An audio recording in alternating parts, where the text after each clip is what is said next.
Hey everyone, welcome back to our channel. If you've watched anything from the late 80s or early 90s, you already know that there was one man who could take down an entire army with just his signature kicks, a pair of high-waisted jeans, and a serious stare. The one and only Jean-Claude Van Damme. The Muscles from Brussels was not just an action star, he was the action star for an entire generation. And for those of you who might not know about the peak Van Damme fever, this guy was everywhere. He was the face of underground tournaments, revenge missions, and government agents who conveniently solved everything with spin kicks. But tucked between all that was a film that did something a little different. So that is exactly what we're talking about today. Timecop, the forgotten Jean-Claude Van Damme sci-fi classic that might just be way better than you remember. Before we go into our explanation, we have a very small request. If you like our content, please support us by subscribing to our channel. This is a small click for you, but for us, it means a lot. Thank you. Let's begin.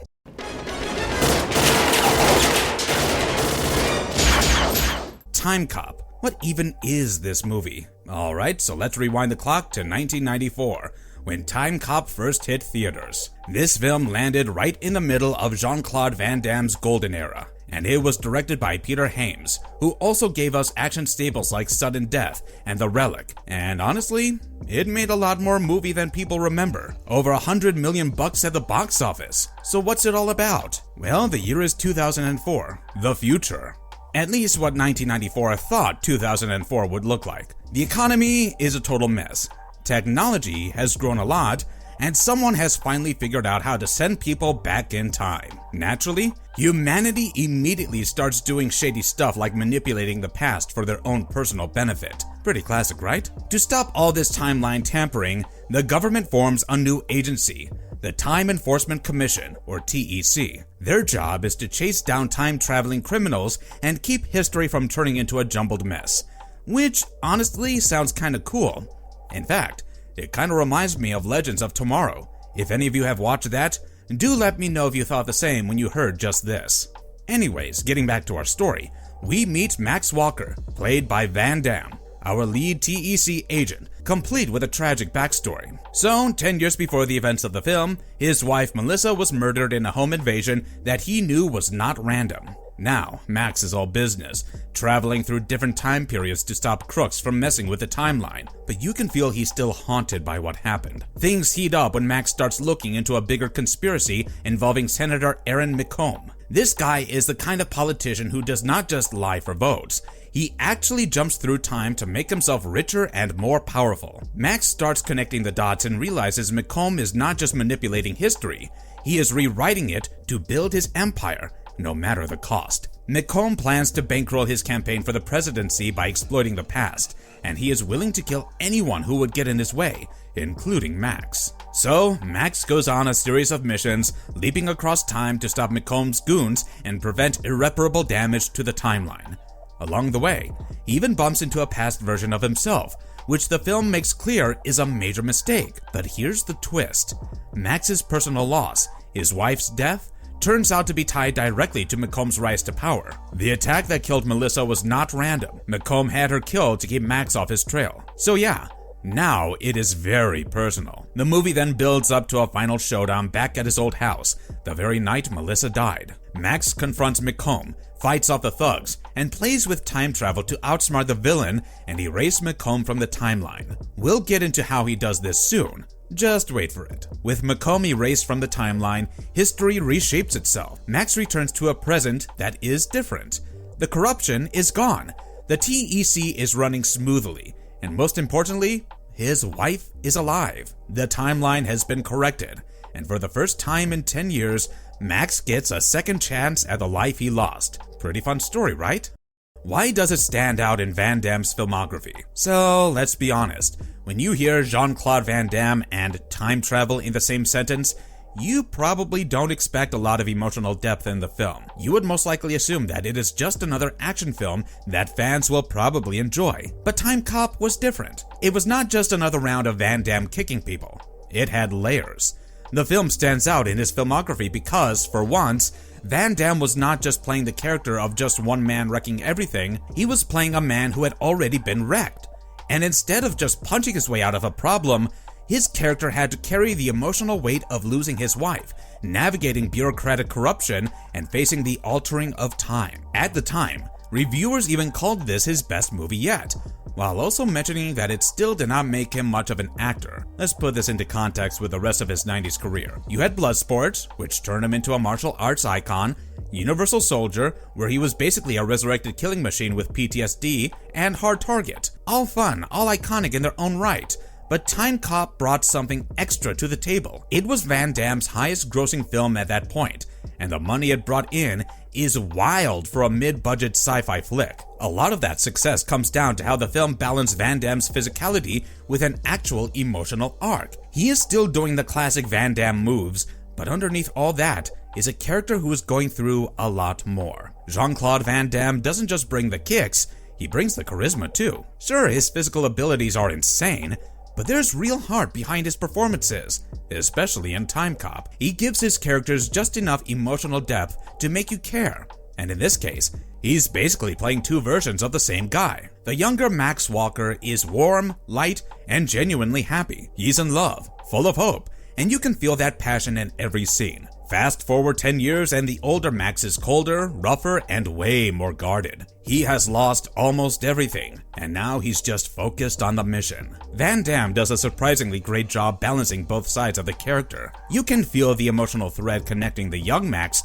and the older one, even though they are in completely different headspaces. Van Damme also has good chemistry with his co-stars, one of them being Ron Silver. Ron Silver absolutely nails it as Senator McComb. He brings this cool, calculating energy to the role. He's not your typical over-the-top villain. McComb is a guy who is completely obsessed with power, and anyone who gets in his way, he sees as totally disposable. Silver plays both versions of McComb, the younger, more idealistic senator, and the older, ruthless presidential candidate, and gives each one a distinct edge. The younger version still has a bit of humanity left, but the older McComb is all ambition and zero conscience. His dynamic with Van Damme is what really gives the movie its spark. The tension between Walker and McComb is what keeps the story moving. Oh, let's not forget that iconic kitchen split that Van Damme does in this film. That, in itself, is surely enough to get people to watch this film. Let me just explain the scene to you. McComb sends people to get rid of Max while he's sleeping. Good luck with that, right? Then we cut to Van Damme, completely passed out in a drunken haze, sprawled out. One of the goons fires a taser at him, and somehow Van Damme wakes up, realizes what's going on, and dodges the taser prongs. And then comes the moment. The most Van Damme moment of the entire film. There is water all over the kitchen floor, taser wires sparking, and he launches himself into the air with a push-up so aggressive it defies physics and lands in a perfect split across two countertops. It is just so absurdly awesome. You have to watch this. With a director like Peter Hames behind the camera, many agree that Van Damme's best and most charming assets were made use of greatly in this film. Did the time travel actually make sense? Time travel in movies is always a tricky business. For every Back to the Future that nails it, there are a dozen others that leave you scratching your head. Timecop falls somewhere in between. It sets up some intriguing rules, but if you start pulling at the threads, things might get a bit tangled in this one. The film establishes that you can travel back in time, but not forward, because the future has not happened yet. Fair enough. But then, how does Max Walker, our time-traveling cop, return to his present after completing a mission in the past? The movie doesn't offer a clear explanation. There's a paradox here that the film does not resolve at all. When they travel back in time, their present kinda becomes a future that has not happened yet, and according to their rules, time travel cannot be possible. So, how exactly do they get back? Another rule the movie introduces is that the same matter cannot occupy the same space at the same time. This gives us a pretty memorable scene where Senator McComb is tricked into coming into contact with his younger self. They are basically pushed together. This ends up in a gruesome fusion that erases him from existence. Pretty gross, right? It is a dramatic moment that underscores the dangers of time travel, but it also raises questions. If touching your past self is so catastrophic, What about all the other interactions Max has with his younger self? The film seems selective about when this rule applies. I mean, I get that McComb got erased because Max pushed both his versions together, but if something so catastrophic can happen because of that, how are there no reactions to them interacting with the younger versions? Why does this not apply earlier when Max is face to face with his younger self? There is a scene where the two of them are working together side by side, and the universe doesn't seem to care. The rule gets tossed out the window when it's convenient for the plot. But to the film's credit, it does try to show ripple effects. When Max returns to the present after stopping McComb in the past, the timeline has changed. His house is different. The bad guys are gone. And the biggest change of all, his wife, who was supposed to be dead, is suddenly alive again. Oh, and they now have a son. So, yeah, the movie does acknowledge that time travel has consequences, even if the logic behind how those changes happen is kinda vague. What happened to Timecop? So, here's the weird part. Timecop was a hit both at the box office and for Van Damme, and yet it kinda vanished. You don't hear people talk about it like they do Back to the Future or The Terminator. It just sorta faded into the background. So what actually happened to Timecop? Well, let's start with the critics. When it came out in 1994, Timecop got mixed reviews. Some praised its actions and visuals, but others took issue with the story, calling it thin or predictable. And to be fair, this was a sci-fi action movie starring a man who is best known for doing the splits in slow motion. I mean, what more can you expect? The problem was not just the film itself, but what came after. Timecop dropped before Van Damme's career started going down. After a string of box office winners, the late 90s were not too kind to him. He slowly fell out of the Hollywood A-list, and with him went Timecop. They tried to keep it alive.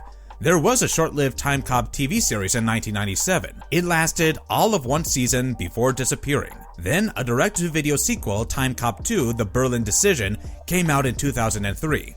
It starred Jason Scott Lee instead of Van Damme, and while it technically existed, fans barely noticed. But here's the thing, Timecop did not stay forgotten. Over the years, it has built up a quiet little cult following. Timecop makes the most of what Van Damme brings to the table. And I'm not just talking about the splits, though, yeah, there are a few of those too. It gives him room to flex his action moves and his charm, delivering one-liners with that signature smirk while kicking guys through windows. And yeah, like most time travel movies, the logic here kinda falls apart if you stare at it too long. The more you try to untangle the plot, the less it makes sense. But honestly, that's not the point. Timecop is not a movie you dissect. It's one that you just enjoy. It is arguably one of Van Damme's best ones, and if you don't overthink it, you're in for a good time. Somehow, Timecop always seems to slip through the cracks. Whether you are listing Van Damme's greatest hits or talking about director Peter Haim's films, this one just does not get brought up as often as it should, and that's kind of wild. It checks all the boxes. Solid action, a cool premise, and good direction, but it still gets overshadowed. This is one of those 90s sci-fi action gems that deserves way more credit than it gets.